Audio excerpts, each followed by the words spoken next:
Hello everyone, कैसे हैं आप? आपका आपके YouTube channel Digvijay commerce classes पर एक बार फिर से स्वागत है। हम आपके लिए अपने इस YouTube channel Digvijay commerce classes पर बीकॉम के सिलेबस के कंपलसरी सब्जेक्ट इनकम टैक्स की पूरी एक सीरीज लेके आ रहे हैं, जिसमें आपको एक तरफ से हर एक रूल और उनके प्रैक्टिकल क्वेश्चन 1 बाय 1 मिलते हैं। आप हमसे जुड़कर अपने कॉमर्स की पढ़ाई का वो नज़रिया पाते हैं जो आप क्लासरूम पढ़ाई या ऑफलाइन पढ़ाई में पाया करते थे। हम आपकी हर एक ज़रूरतों का विशेष ख्याल रखते हैं। हमें ये पता है एक स्टूडेंट अपने टीचर से क्या एक्सपेक्ट करता है, तो आपकी एग्ज़ाम प्रिपरेशन आपकी अपनी शर्तों पर आपके अपने घर बैठे होगी। तो देर किस बात की? अगर आप बीकॉम या एमकॉम के स्टूडेंट हैं और अपने किसी भी सब्जेक्ट की स्पेशल कोचिंग क्लासेस पाना चाहते हैं तो दिग्विजय कॉमर्स क्लासेस से जुड़िए। अगर आप हमसे नए जुड़ रहे हैं तो सबसे पहले हमारे इस YouTube channel Digvijay commerce classes को सब्सक्राइब करिए, शेयर करिए, बेल आइकन दबाइए ताकि आपको हमारे लेटेस्ट वीडियोज़ के अपडेट मिल सके। आप हमसे पेड क्लास भी ले सकते हैं। पेड क्लास पाने के लिए आप हमारे व्हाट्सएप नंबर पर व्हाट्सएप करिए, मैसेज करिए, आपको पेड क्लास की पूरी जानकारी दे दी जाएगी, जिसमें आप बहुत थोड़े से शुल्क का भुगतान करके हमसे एक रेगुलर क्लास पाते हैं। PDF मिलेगा, डाउट सेशन रखा जाएगा, क्वेश्चन पेपर सॉल्व कराए जाएंगे। ये सब कुछ पाने के लिए आप हमसे पेड क्लास ले सकते हैं। आप अपनी एग्ज़ाम प्रिपरेशन सबसे शानदार बनाना चाहते हैं तो आप हमसे पेड क्लास लीजिए। प्यारे दोस्तों, आज का हमारा जो विषय है वो बहुत ही इम्पोर्टेंट है और इस बार के एग्ज़ाम के लिए बहुत ज़्यादा इम्पोर्टेंट है थ्योरी के क्वेश्चन के लिए। कारण, अगर अदर सोर्सेज पिछले कुछ वर्षों से पेपर में आ रहा है, आता है, 5 हेड हैं, इनकम के 5 हेड हैं और ये मान के चलिए कि पांचों से आपको क्वेश्चन मिलने ही हैं। वेतन, मकान, व्यवसाय, पेशा, अन्य, पूंजी लाभ, ये सारे मतलब वेतन, मकान, व्यवसाय अथवा पेशा, पूंजी लाभ, अन्य साधनों से आए। इन 5 हेड में से पांचों से आपको क्वेश्चन मिलेंगे। लेकिन यहाँ ये भी सच्चाई है कि अदर सोर्सेस कहीं ना कहीं 1-2 साल से उसके लिए थ्योरी के क्वेश्चन बन जाते हैं। तो ज़्यादा क्वेश्चन इसमें थ्योरी के हैं ही नहीं। पहला तो अदर सोर्सेज में जब भी थ्योरी आएगी तो यही आती है कि अन्य साधनों से आप क्या समझते हैं और कोई ऐसी 10 आयें बताइए जो अन्य साधनों से आय शीर्षक में कर योग्य हो। ये मैं आपको पहली ही क्लास में एक्सप्लेन कर चुका हूँ। फिर ये क्वेश्चन आ सकता है कि प्रतिभूतियाँ क्या होती हैं, प्रतिभूतियों के प्रकार कितने हैं और प्रतिभूतियों की कर योग्यता बताइए। ये एग्जैक्टली मैं कल की क्लास में आपके लिए क्लियर कर चुका हूँ। और फिर यहाँ ये पूछा जा सकता है द मोस्ट इम्पॉर्टेंट क्वेश्चन कि अन्य साधनों से आय शीर्षक के अंतर्गत दी जाने वाली कटौतियाँ, धारा 57। पहली चीज़ तो ये थ्योरी के लिए इम्पॉर्टेंट है और दूसरी चीज़ ये कोई भी प्रैक्टिकल क्वेश्चन हम सॉल्व करेंगे तो बिना कटौतियों के प्रैक्टिकल क्वेश्चन के अंजाम तक हम नहीं पहुंच सकते। तो कह लीजिए ये दोहरा फायदा हमें देने वाली है। तो चलिए हम कटौतियों की ओर बढ़ चलते हैं। एक तरफ से हम आपके लिए कटौतियां लेकर आएंगे और रही बात 2 नंबर के क्वेश्चन की तो वो दिखावटी लेन देन, आय का मिलाना, ये सब उसमें आ सकता है। ऐसा मैं मानता हूँ 10 में आ जाए तो ये बहुत बड़ी बात होगी, लेकिन आ सकता है, किसी को आप अंडर एस्टिमेट नहीं करिएगा। तो कटौतियाँ मतलब यहाँ कटौतियाँ किसे कहते हैं? ये कोई छूट नाम से नहीं जानी जाती, मतलब हमारी कमाई का ही हिस्सा होंगी लेकिन हमारी कमाई से घटा दी जाएंगी हमारे खर्चों आदि के लिए, जिस पर हमें कर नहीं देना बनता, इसीलिए इनका नाम क्या दिया जाता है? कटौतियाँ। तो अन्य साधनों से आय के शीर्षक में दी जाने वाली कटौतियाँ धारा 57 में उल्लिखित हैं। एक बात, अन्य साधनों से आय जैसे वेतन से आय में धारा 16, मकान संपत्ति से आय में धारा 24, व्यवसाय अथवा पेशे से आय में धारा 30 से 37, पूंजी लाभ में धारा 54 और अन्य साधनों से आय में धारा 57। ये कटौतियां हैं जो हमारी कुल आय में, मतलब जो अन्य साधनों से आय निकल कर आएगी उसमें ये घट जाएंगी, उन्हें कटौतियां कहते हैं। लेकिन यहां धारा 58 भी मैंने साथ साथ आपको लिख रखी है कि ये कुछ ऐसी चीजें हैं जिनकी कटौतियां मिलेंगी ही नहीं। यहां स्पेशल रूप से उनको मेंशन किया गया है कि वे चीजें हैं जिनकी अन्य साधनों से आय शीर्षक के अंतर्गत कटौतियां नहीं मिलती, धारा 58। क्लियर? चलिए तो पहले कटौतियों पे आते हैं। अन्य साधनों से आय शीर्षक के अंतर्गत दी जाने वाली कटौतियों का जिक्र धारा 57 में हुआ है। आखिर वो क्या क्या है? पहला, मान लीजिए हमने कोई प्रतिभूतियां बनाई हैं जो कल आप पढ़ चुके हैं। हमारे द्वारा किए गए विनियोग के परिणाम स्वरूप जो हमें प्रपत्र मिलते हैं, शेयर, डिवेंचर या बॉन्ड्स, वही हमारी प्रतिभूति होते हैं। उन पे हमें ब्याज या लाभांश मिलता है, और अगर उन पे हमें ब्याज या लाभांश मिलता है और वो ब्याज या लाभांश हमने किसी बैंक आदि के माध्यम से कलेक्ट किया हुआ है, और उस ब्याज या लाभांश को कलेक्ट करने के लिए अगर हमने कोई खर्च किया हुआ है तो उस किए गए खर्च की हमें छूट मिलेगी। मतलब प्रतिभूतियों पर ब्याज या लाभांश को संग्रह करने के लिए किसी बैंक आदि के जरिए अगर हमने कोई खर्च किया है, मतलब किसी बैंक आदि को हमने कोई कमीशन वगैरह दे दिया कि आप हमारी प्रतिभूतियों पर ब्याज संग्रह कर लीजिएगा, कलेक्ट कर लीजिएगा, तो उस दिए गए कमीशन या उस दिए गए खर्च की हमें छूट मिलती है, बशर्ते वो ब्याज या लाभांश अन्य साधनों से आय शीर्षक में कर योग्य हो जिसका कलेक्शन हम करवा रहे हैं। अगर वो ब्याज या लाभांश ही कर मुक्त हुआ तो उसके संदर्भ में जो हमने खर्च किया कलेक्शन के लिए हमें उसकी छूट नहीं मिलती।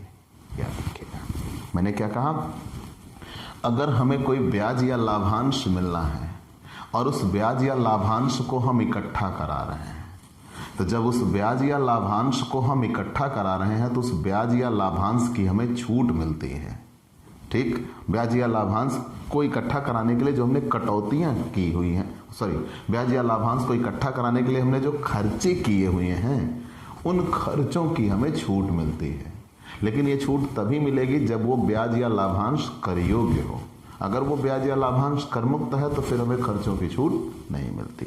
दूसरी बात, अगर प्रतिभूतियां या अंश में विनियोग करने के लिए हमने कोई ऋण लिया, हमें कोई शेयर खरीदना है, डिवेंचर खरीदना है या बॉन्ड खरीदना है और हमारे पास पैसे नहीं है, बड़ी दिक्कत है, लेकिन खरीदना है, हमने ऋण ले लिया, हमने ऋण लेकर शेयर, डिवेंचर, बॉन्ड खरीद लिए। अब जब शेयर, डिवेंचर, बॉन्ड खरीद लिए तो इन पे जो डिविडेंड या इंटरेस्ट मिला उस पर हमें टैक्स देना पड़ रहा है, और उधर हमने जो इंटरेस्ट लिया उस पर हमें लोन देना पड़ रहा है। तो यहां जब हमें ये प्रतिभूतियां खरीदने के लिए लोन लेना पड़ा और उस लोन पर हम ब्याज चुका रहे हैं तो उस दिए गए ब्याज की हमें छूट मिलेगी, बशर्ते इस पर ब्याज या लाभांश कर योग्य हो। तो क्लियर कट आपने दो नियम जाना। अगर हमारे पास कोई प्रतिभूति है और उस प्रतिभूति पर हमें कोई ब्याज या लाभांश मिलना है और उस ब्याज या लाभांश को संग्रह करने के लिए हमने कोई खर्च किया तो उस किए गए खर्च की छूट मिलेगी, बशर्ते ब्याज या लाभांश स्वयं कर योग्य हो। दूसरी चीज, अगर हमने प्रतिभूतियां क्रय करने के लिए कोई ऋण लिया, उस ऋण पर दिए गए ब्याज की हमें छूट मिलेगी। क्यों? क्योंकि जब हमने ऋण ना लिया होता तो हम प्रतिभूतियां ना खरीद पाते। जब प्रतिभूतियां ना खरीद पाते तो उस पर हमें ब्याज ना मिलता। तो प्रतिभूतियों पर ब्याज मिला, लेकिन इस ब्याज को कमाने के लिए हमने ऋण लिया है, उस पर हम ब्याज दे रहे हैं, तो उसकी हमें छूट मिल जाएगी। क्लियर? मतलब कहीं से लोन लेकर अगर हम सिक्योरिटी खरीदते हैं तो सिक्योरिटी पे जो फायदा होगा, ब्याज या लाभांश मिलेगा, उस ब्याज या लाभांश से उस लोन पर चुकाए जाने वाले ब्याज की हमें छूट मिल जाएगी। तीसरी बात, लेकिन यहाँ ये दोनों चीजें आपने याद रखना है, तभी ये चीजें तभी छूट मिलती है जब कर योग्य हो। जब कर योग्य होंगी आय तभी उसमें से खर्चे घटाए जाएंगे। अगर आय कर मुक्त होगी तो उसमें खर्चे नहीं घटाए जाते। ये विशेष रूप से याद रखिएगा। तीसरी बात, यदि लाभांश और यदि प्रोविडेंट फंड आदि में जो नियोक्ता कर्मचारियों का अंशदान है वो नियोक्ता के लिए आय मान लिया गया, ऐसा हो सकता है, पीछे आप पढ़े हो, आपने ये पढ़ा है कि जो प्रोविडेंट फंड होता है उसमें दो लोग अंशदान करते हैं, कर्मचारी स्वयं अंशदान करता है और नियोक्ता अंशदान करता है।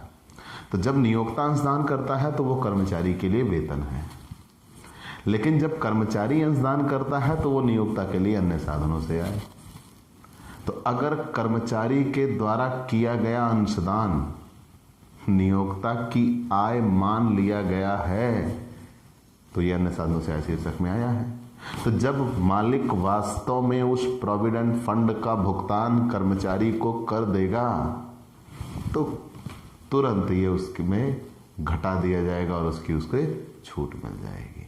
मतलब कोई ऐसा अंशदान जो कर्मचारी ने किया था, प्रोविडेंट फंड में किया था और वो नियोक्ता की आय माना गया, जब वो नियोक्ता की आय माना गया, नियोक्ता द्वारा वास्तव में उसका भुगतान कर दिया जाएगा तो उसकी उसे छूट मिल जाएगी। अगर आते हैं मशीन आदि के संदर्भ में, बढ़िया नियम है। मान लीजिए आपके पास कोई मशीन है, प्लांट है, फर्नीचर है आदि को आप किराए पर उठाते हो तो जब आप उसको किराए पर उठाते हो तो जो किराया मिलता है वो आपका बिजनेस प्रोफेशन हो सकता है, बशर्ते ऐसा किराए पर उठाना आपका व्यापार रहा है। और अगर उसको किराए पर उठाना आपका व्यापार नहीं रहा है तो फिर वो अन्य साधनों से आय शीर्षक में आएगा। तो अगर कोई व्यक्ति मशीन, कोई फर्नीचर या कोई प्लांट आदि को किराए पर उठाता है तो उसकी किराए से संबंधित जो आय होगी वो अन्य साधनों से आय होगी। और यहाँ विशेष ध्यान ये रखना है कि अगर मशीन, प्लांट, फर्नीचर आदि को आप किराए पर उठाते हो तो जो किराया मिलता है उस किराए को कमाने के संदर्भ में आपने जो खर्चे किए गए होते हैं उन खर्चों की आपको छूट मिलती है, बिल्कुल बिजनेस प्रोफेशन जैसा। तो बिजनेस प्रोफेशन का नियम क्या था जी, बताइए क्या था? जो हम कमाते हैं और उसको कमाने के लिए हम जितना खर्च करते हैं उसकी हमें छूट मिल जाती है, यही था ना। तो अगर कोई मशीन, फर्नीचर, उपकरण हमारे पास है और उसको हमने किराए पर उठाया तो उससे हमने जो किराया कमाया वो हमारे लिए आय है, लेकिन उस किराए को कमाने के लिए हमने जितना खर्च किया उसकी हमें छूट मिल जाएगी। जी जनाब, ट्रैक्टर की बात कर लीजिए।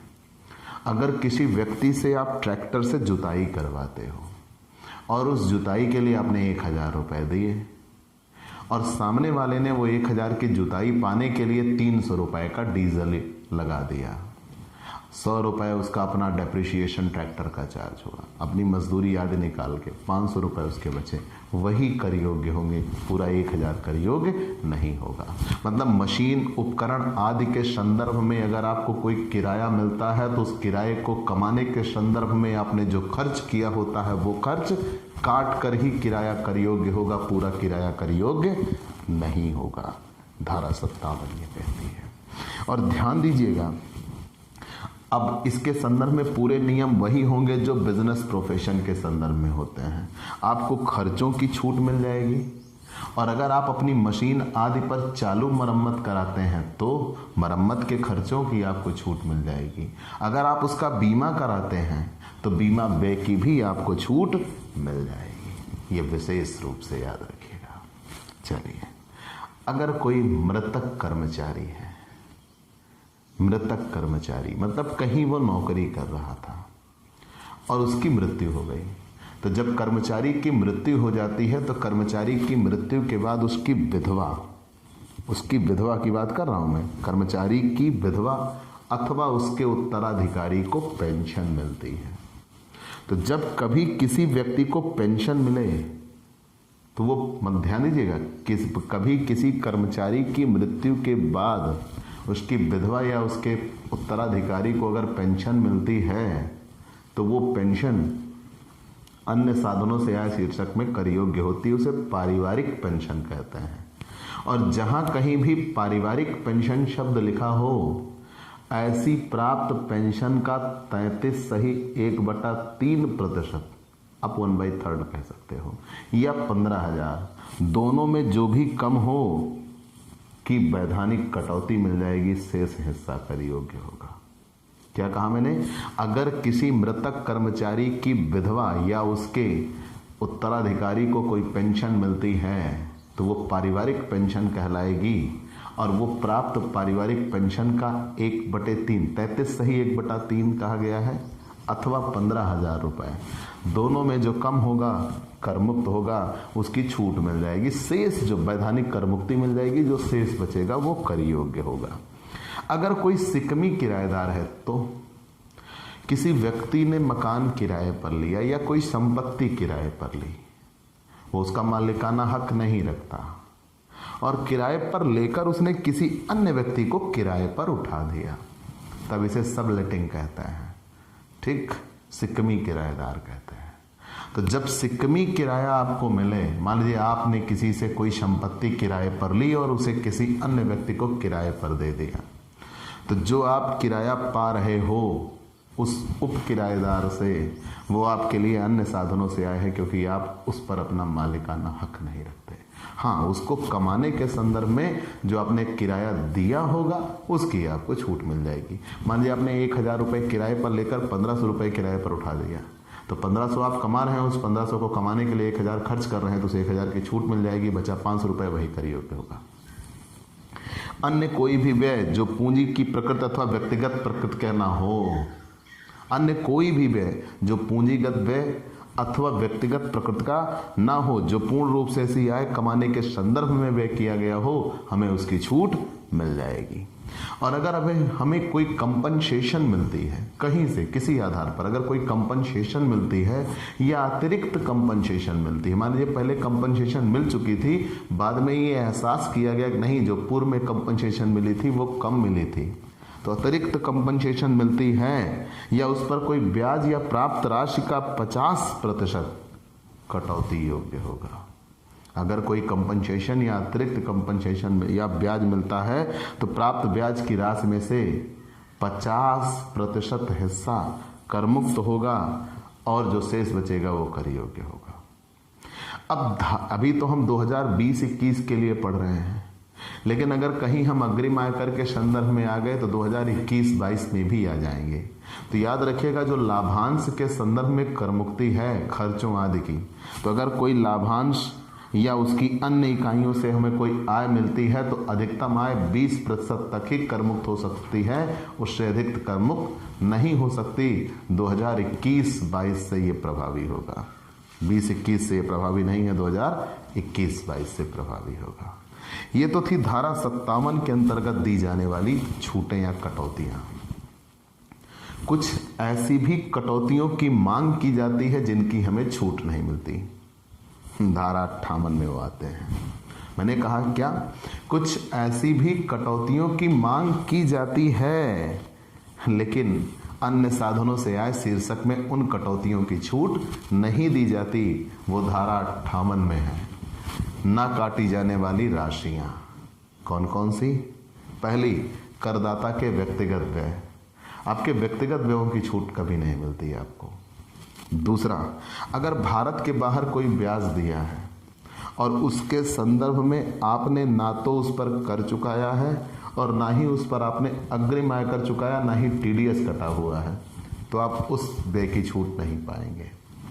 तीसरा, अगर आपने कोई वेल्थ टैक्स चुकाया है तो वेल्थ टैक्स की भी आप छूट नहीं पाते। मैंने क्या क्या कहा? करदाता के व्यक्तिगत व्यय की छूट नहीं मिलती। दूसरा, भारत के बाहर अगर आपने कोई ब्याज चुकाया है और उसके संदर्भ में आपने कोई आयकर नहीं दिया और ना ही आपने उस पर कोई टीडीएस काटा है, टीडीएस कटा हुआ है, तब फिर आपको उसकी छूट नहीं मिलेगी। अगर आपने कोई वेल्थ टैक्स दिया है धन कर, तो उसकी भी आप छूट नहीं पाते। और यदि किसी भी व्यय का भुगतान आप नकद करते हो तो 10,000 सामान्य परिस्थितियों में है, कुछ विशेष परिस्थितियों में 35,000 रुपये से अधिक का अगर आप भुगतान करते हो तो अकाउंट पे चेक या डिमांड ड्राफ्ट के जरिए ही करिए, नहीं तो आप छूट नहीं पाएंगे, या किसी डिजिटली माध्यम से ऑनलाइन पेमेंट करिए, तब तो आप छूट पाएंगे, नहीं तो आप छूट नहीं पाएंगे। मतलब नकद भुगतान 10,000 या 35,000 के बीच में होना चाहिए। 10,000 कुछ परिस्थितियों में है और कुछ परिस्थितियों में 35,000 है, नहीं तो इस प्रकार किया गया व्यय अस्वीकृत होगा। मतलब अगर आप नकद खर्च करते हो तो 10,000 या 35,000, 35,000 वो मालवाहक के संदर्भ में है, बाकी सामान्य परिस्थितियों में 10,000 ही है कि आपको छूट मिलेगी। अगर आप डिजिटली पेमेंट करते हो या चेक आदि से पेमेंट करते हो तब आपको पूरे की छूट मिल जाएगी। लॉटरी, जुआ, घुड़दौड़ आदि के संदर्भ में अगर आपको कोई हानियां होती हैं तो इसके संदर्भ में 2 बातें बताया है। इनके संदर्भ में किए गए व्ययों की आपको पूर्ति नहीं मिलती। अगर आप कुछ, भाई नॉर्मली मैंने भी कहा था बिजनेस प्रोफेशन के रूल फॉलो होते हैं, तो जब मैंने कहा था बिजनेस प्रोफेशन के रूल फॉलो होते हैं तो इसका मतलब यह है कि हम जितना कमाते हैं उसको कमाने के लिए जितना लगाते हैं वो माइनस कर देते हैं। तो लॉटरी के टिकट के संदर्भ में ऐसा होना चाहिए, हम ये सोच लेके आएंगे, ये एक्सपेक्टेशन होगी हमारी, लेकिन ऐसा होता नहीं है। लॉटरी के टिकट आदि की हमें छूट नहीं मिलती। और अगर हमने कहीं जुआ वगैरह खेला, उससे हम कुछ हार गए तो हमें हानियों की कंपनसेशन भी नहीं मिलती। मतलब किए गए खर्चों की कोई पूर्ति नहीं है और हानियों की कोई क्षतिपूर्ति नहीं है। इनके संदर्भ में कोई भी खर्च या हानि की हमें छूट नहीं मिलती। तो याद रखिएगा, मतलब निम्न व्यय कटौती योग्य नहीं है। अगर ताश आदि के संदर्भ में हमने कोई खर्च किया ताश वगैरह खरीदने के लिए तो हमें उसकी छूट नहीं मिलेगी। लॉटरी के टिकट खरीदने के लिए हमने खर्च किया, हमें उसकी छूट नहीं मिलेगी। अगर जुआ खेलते समय हम कुछ हारे हैं तो हमें उसकी छूट नहीं मिलेगी, याद रखिएगा। तो करमुक्त आय के संबंध में किए गए व्यय कटौती योग्य नहीं है। मैंने बार बार आपसे कहा कोई ऐसी आय जो आपकी करमुक्त होने जा रही है और उस आय के संदर्भ में अगर आपने कोई व्यय किया है तो उस व्यय की आपको छूट नहीं मिलेगी। इलस्ट्रेशन 1 तो उपहार के संदर्भ में था जो प्रैक्टिकली नहीं सॉल्व करना था। इलस्ट्रेशन 2 से यहाँ शुरुआत होती है। तो आइए उदाहरण 2, सही मायनों में पहला क्वेश्चन, उदाहरण 2। तो हम लगाते हैं भाई, तो पहले शीर्षक बना लेते हैं, फिर आपके लिए ये प्रैक्टिकल क्वेश्चन लेके आते हैं।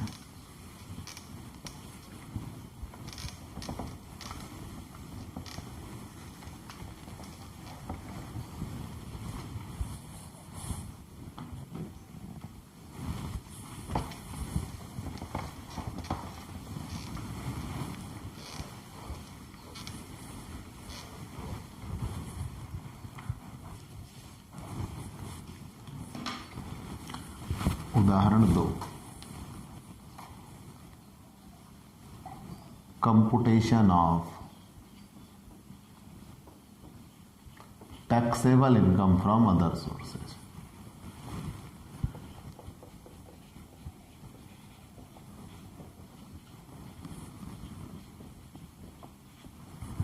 Computation of taxable income from other sources for the assessment year।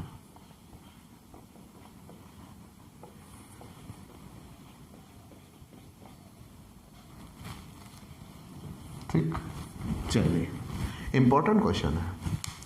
Shri Ram Gopal, बहुत आसान, एकदम इजीएस्ट क्वेश्चन। श्री राम गोपाल की आय के निम्न विवरण से 31 मार्च 2020 को समाप्त होने वाले वर्ष के लिए उसकी अन्य साधनों से आय शीर्षक में कर योग्य आय की गणना कीजिए। चलिए, म्यांमार भारत में नहीं है, में उसकी एक कृषि भूमि है जिससे उसे वर्ष में 25,000 रुपये की आय हुई। आगरा में एक भूमि है जिससे गैर कृषि सामान रखने के लिए 1,000 रुपये प्रतिमास के किराए पर उठाया है।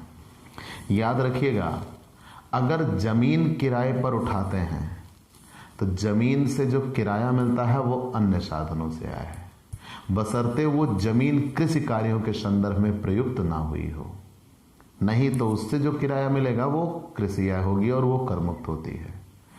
अगर ये भारत का रूल है, और अगर विदेश में है तो चाहे कृषि ही क्यों ना किया हो, वो तो फिर कर योग्य ही होगी, कर मुक्त नहीं होगी। मतलब विदेश में अगर कोई जमीन है आप किराए पर उठाते हो, चाहे जिस काम के लिए उठाते हो, कर योग्य अन्य साधनों से आय में। और अगर भारत में कृषि आय के संदर्भ में आप जमीन किराए पर उठाते हो तो कर मुक्त, अन्य किसी कार्यों के संदर्भ में उठाते हो तो कर योग्य। आगे बढ़ जाते हैं। तो म्यांमार में उसकी एक कृषि भूमि है जिस पर उसे वर्ष में 25,000 रुपए की आय हुई है। आगरा में एक भूमि है जिसे गैर कृषि सामान रखने के लिए 1,000 रुपये प्रतिमास के किराए पर उठाया है। इसके बराबर में उसकी एक अन्य भूमि है जिस पर गांव का बाजार लगता है और इस भूमि से वर्ष में 2,500 रुपए की आय हुई है। गत वर्ष में उसने अनेक उद्यमियों को प्रबंध संबंधी सलाहकार सेवाएं प्रदान की, इससे उसे 75,000 रुपए की आय हुई है। उसकी जयपुर में एक पत्थर की खान है और उसने उसे मिस्टर ए को निकाले गए पत्थर पर 25 पैसे प्रति टन की रॉयल्टी पर किराए पर दे दिया है और गत वर्ष में कुल 10,000 टन पत्थर निकाला गया था। उसने रॉयल्टी की आय कमाने के संदर्भ में 400 रुपये व्यय किया जो कर निर्धारण अधिकारी ने स्वीकृत कर दिया है। पूंजी संपत्ति के अंतरण के संदर्भ में अग्रिम राशि प्राप्त हुई, परंतु अनुबंध असफल होने पर अग्रिम राशि जब्त कर ली गई। अब यह 2014 से हमारी आय माना जाता है, पहले नहीं माना जाता था। चलिए ठीक है, तो हम पूरी चीज़ कैलकुलेट करते हैं। तो कोई मिस्टर राम गोपाल नाम के व्यक्ति हैं। 31 मार्च 2020 को समाप्त होने वाले वर्ष के लिए, कर निर्धारण वर्ष के लिए उनकी अन्य साधनों से आय ज्ञात करनी है। चलिए 31 मार्च 2020 गत वर्ष के लिए आय निकालनी है। चलिए तो सबसे पहले एक एक वैल्यूएट करते हैं। म्यांमार में उसकी एक कृषि भूमि है तो कृषि भूमि, लेकिन म्यांमार में है, म्यांमार बर्मा का पूरा नया नाम है, तो ये कर योग्य होगी क्योंकि भारत के बाहर कृषि भूमि है। मैंने कहा है भारत के बाहर कृषि हो चाहे जो कर योग्य, लेकिन अगर भारत के अंदर है तो कृषि वाली जमीन कर मुक्त होगी, अन्य कामों के लिए प्रयोग हो तो कर योग्य होगी। तो म्यांमार में उसकी एक कृषि भूमि है, तो income from agriculture land in Myanmar, income from agriculture land, agriculture land, agriculture land in Myanmar, in Myanmar कितने रुपए? 25,000। ठीक, आगे बढ़ जाते हैं। आगरा में एक कृषि भूमि है जिसे गैर कृषि है, आगरा में भारत में है, लेकिन गैर कृषि सामान रखने के लिए किया गया, तो ये तो कर योग्य हो गया। अगर कृषि सामान के लिए होता तो कर मुक्त हो जाता। Income from non agricultural land, अब ये गैर कृषि आय हो गई। इनकम फ्रॉम मतलब विदेश वाली कृषि के संदर्भ में है, तो चूंकि विदेश में है इसलिए कर योग्य हो गई। भारत वाली कृषि के संदर्भ में नहीं है इसलिए कर योग्य हो गई। Income from non agricultural land, non agricultural land in Agra, in Agra कितने रुपए? 1,000 रुपये प्रति माह, तो 12 महीने के लिए 12,000। आगे बढ़ जाता है। फिर कह रहे हैं इसके बराबर में उसकी एक अन्य भूमि है जिसपे गांव का बाजार लगता है, तो वो भी कर योग्य है क्योंकि उस पर कृषि का काम तो हो नहीं रहा। Income from land used for market, जो मार्केट के लिए प्रयोग हो रही है, कितने रुपए? 2,500। चलिए आगे बढ़ जाते हैं। कह रहे हैं गत वर्ष में उसने अनेक उद्यमियों को प्रबंध संबंधी सलाह दिया।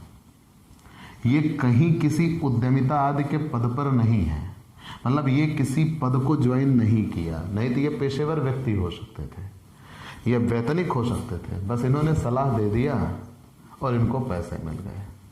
तो अगर इन्होंने गत वर्ष में अनेक उद्यमियों को प्रबंध संबंधी सलाहकार सेवाएं दी तो management consultant management consultant other sources ही होगा, मैनेजमेंट कंसल्टेंट, ठीक है ना, मैनेजमेंट कंसल्टेंट रेम्यूनरेशन